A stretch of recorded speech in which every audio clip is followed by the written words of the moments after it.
Umabot sa resort na ito sa Dipakulaw, Aurora ang mga alon habang nananalasa ang Super Typhoon Pepito.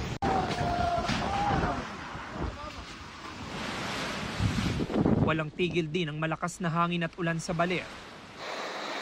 Maulan din kanina pang umaga sa Dilasag. Cyclone warning signal number 4. Sa San Luis, mahigit 400 pamilya ang lumikas. May forced evacuation din sa Dinalungan. Sa Bungabon, Nueva Ecija na may 5 flood-prone barangay, malakas ang hangin at pabugso-bugso ang ulan mag-aalas 2 ng hapon. Nagtumbahan ng ilang karatula, may tumagilid panten. Nasira ang isang tindahan. Nilipad din ang mga lona. Sa isang perya, kusang umaandar ang isang ride sa lakas ng hangin. Nag-ikot ang isang fire truck para balaan ng mga residente. Ilang residente rin ang abala sa paglikas. Baka mamaya hindi na mapaghahakot pagka malalim na tubig. Kaya inuunahan namin. 13 barangay naman sa Cabanatuan City ang binabantayan. May mga magsasakang minamadali na ang pag-ani ng mga palay. Kawawa naman po yung palay, kaganda ng palay. Kahit na pa po gusto po namin simpang. Tinitiyak din ng iba na protektado sa bagyo ang kanilang bahay. Sa Candaba, Pampanga, ilang residente na rin na nagtali o naglagay ng pabigat sa kanilang mga bubong.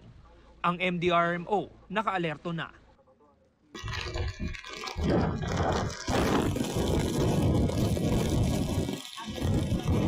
Hinampas ng malakas na alon at hangin at ulan ang tabing dagat sa Pulillo, Quezon. Nilamon ng tubig ang isang kalsada. Ang pag-alsa ng dagat na ilang araw pinaghandaan, nagpabaha sa ilang lugar doon. Sa taya ng provincial government ng Quezon, umabot sa 5 talampakan ng alon na humampas sa dalampasigan. May ilang residente hindi lumikas para bantayan ang kanilang mga bahay. Sa Tagkawayan, Quezon, nag-ikot ang mga pulis sa mga kritikal na lugar.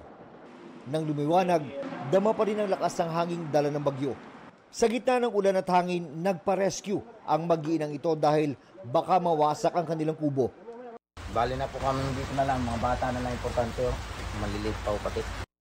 Sa isang liblib na barangay, nirespondihan ng isang lola at dinala sa ospital. Sa highway, ilang puno ang nabuwal. Naging maagap ang pagpapalikas. May mga napunta sa mga eskwelahan at iba pang evacuation center.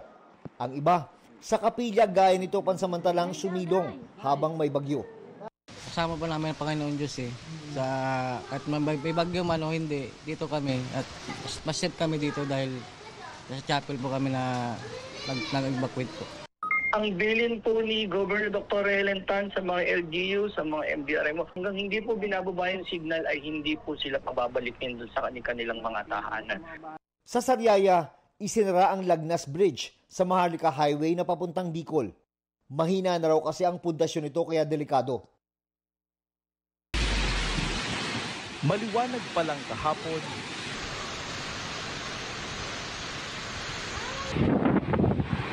hanggang pagkagat ng dilim, hindi pinatahimik ng Super Typhoon Pepito ang Catanduanes. Sa bayan ng Panganiban, naglandfall ang bagyo kagabi.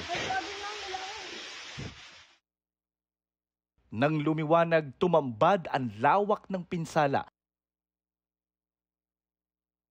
Daang-daang bahay ang wasak. Isolated sila dahil walang signal at kuryente at barado ng guho ang mga kalsada. Paubos na raw ang pondo ng munisipyo at ngayon pang 2 araw na lang ang natitira nilang family food packs.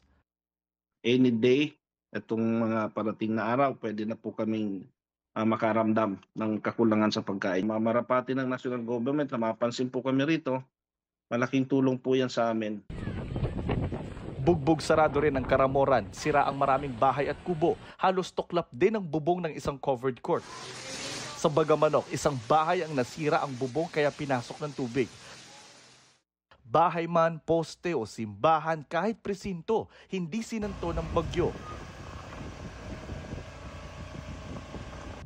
Sa Virac, walang panama sa bagyo ang mga poste at puno. Sa pagbuti ng panahon, maraming lumikas ang nag-uuwian na. May iba namang nanatili.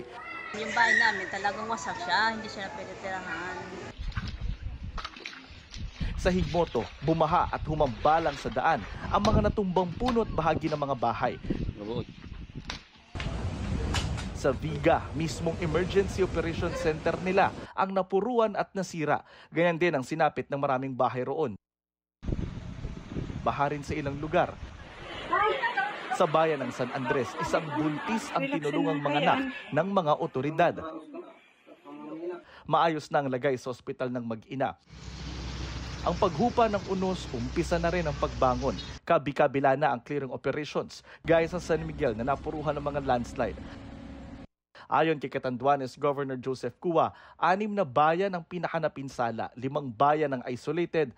Dagdag ni Cua, 3 truck na may 6,000 family food packs ang nasa Tabaco Port na pwedeng lumarga oras na ma-lift ang no-sale policy. Kanina, kausap ko si Regional Director Norman ng DSWD. They will be using C-130 na naka-allocate sa atin ng 10,000 food packs for Catanduanes.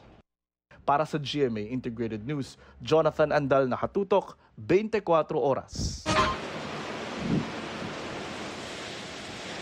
Magdamag ganito, nagparamdam ang Bagyong Pepito sa mga bayan sa Camarines Norte.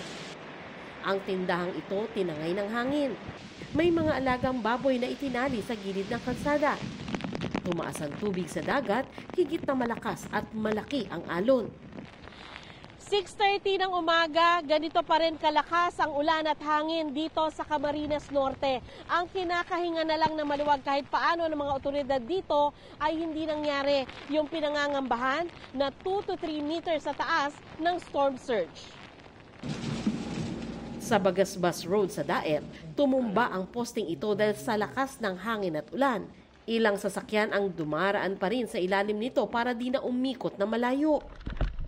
Pero isang lalaking nakamotorsiklo ang patay matapos umanong sumabit sa mga nakalaylay na kable. Sugatan ang angkas nito. Sa aming paglilibot kasama ang Daet MDRRMO, ilang nakatumbang puno ang aming nadaanan. Pinagtulungan na lang namin itong maitabi. Ilan sa sinakluluhan ng rescue team ang isang buntis na malapit na manganak. Ang ilang evacuee kailangang ilikas ulit dahil sa pinasok ng ulan ang evacuation center. Yung mga yero is baklas na. So pagpasok namin po doon sa area mismo ng building is baha na. Dinala ang 4 na pamilya sa Lourdes College. Naroon ang hindi bababa sa 100 evacuees. May ilang senior citizen at binatang may leg injury. Malakas po ng hangin, saka yung kalabog po. Medyo natatakot din po kasi may pasyente po ako. Nagka-landslide naman sa isang kalsada sa Tiwi Albay, kaya tanging motorsiklo lang ang nakakadaan. Maulan man sa Baguio City na nasa signal number 4, dagsa pa rin ang mga turista. Since na 60 years old po yung father ko, so that's kailangan po talaga namin itong ituloy. Sa Wright Park, binihisa ng kapote ang mga kabayo na ibabalik daw sa kanilang kwadra. Isinara na rin ang public parks at inabisuhan ng ilang pribadong tourist spot na magsara. Pinalikas na rin ng CDRRMO ang mga nakatira sa landslide-prone areas, gaya ng Barangay Dominican Mirador. Pag na-reach na yung oversaturation ng ating lupa, yun talaga nagiging problema namin.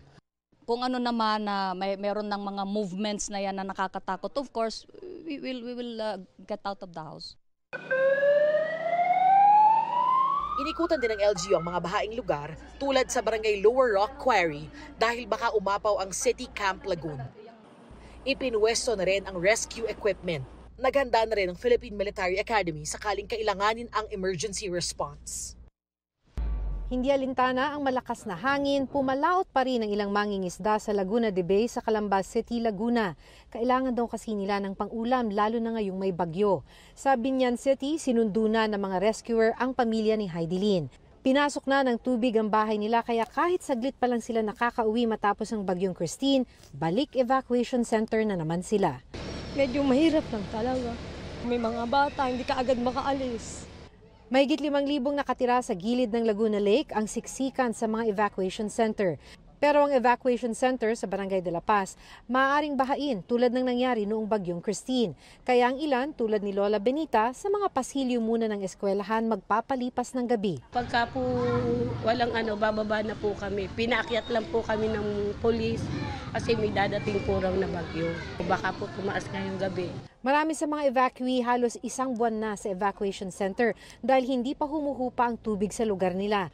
Tulad ni Lola Carmelita na dumiskarte na at dinala ang sari-sari store rito. Wala nang nabili doon sa akin kaya dito ko na rin dinala.